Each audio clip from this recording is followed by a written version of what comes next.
वो मंजर सामने आ ही गया जब अमेरिका ने इजरायल का समर्थन पूरी तरह से निष्पक्ष रूप से कर दिया। जी हाँ, बिल्कुल सही सुन रहे हैं। और लगातार 37 घंटे की उड़ान भरकर हवा में ही कर दिया हमला।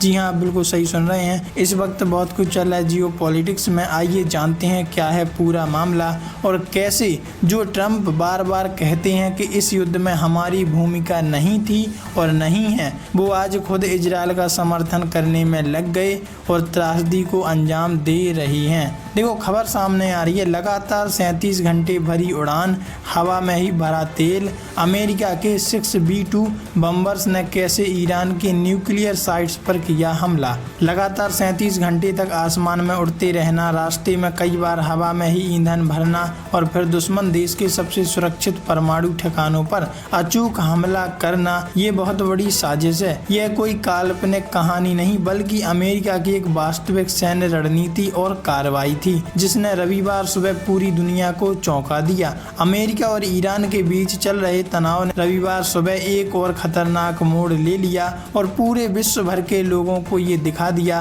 कि अमेरिका कुछ भी कर सकता है।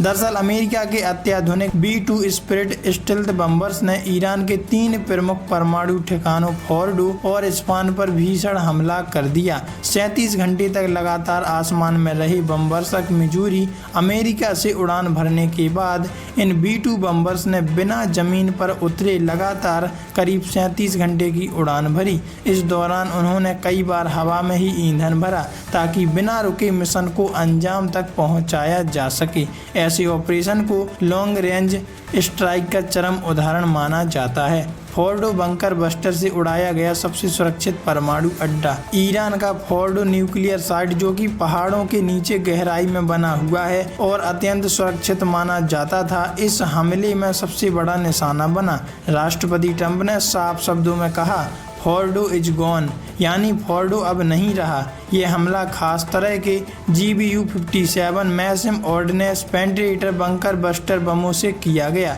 जो खास तौर पर ऐसे ही गहरे और सुरक्षात्मक ठिकानों को ध्वस्त करने के लिए बनाए जाते हैं। एक साथ बम और मिसाइल का प्रयोग। इस पूरे ऑपरेशन में अमेरिका ने 6 बंकर बस्टर बम फोर्डो पर गिराई। वहीं करीब 30 टॉमहॉक मिसाइलें नातांज और इब्तिहाम जैसे अन्य परमाणु ठिकानों पर दागी गईं। ये अमेरिका का ईरान पर वर्षों में अब तक का सबसे प्रत्यक्ष और शक्तिशाली हमला था, जो बहुत ही त्रासदी लाएगा आने वाले समय में, और वहाँ की पॉपुलेशन भी घबराई हुई है। वैसे इस प्रकार के हमले और इजरायल का इस प्रकार समर्थन किस तरह ट्रंप को किस राह पर ले जाता है, कमेंट में अपनी राय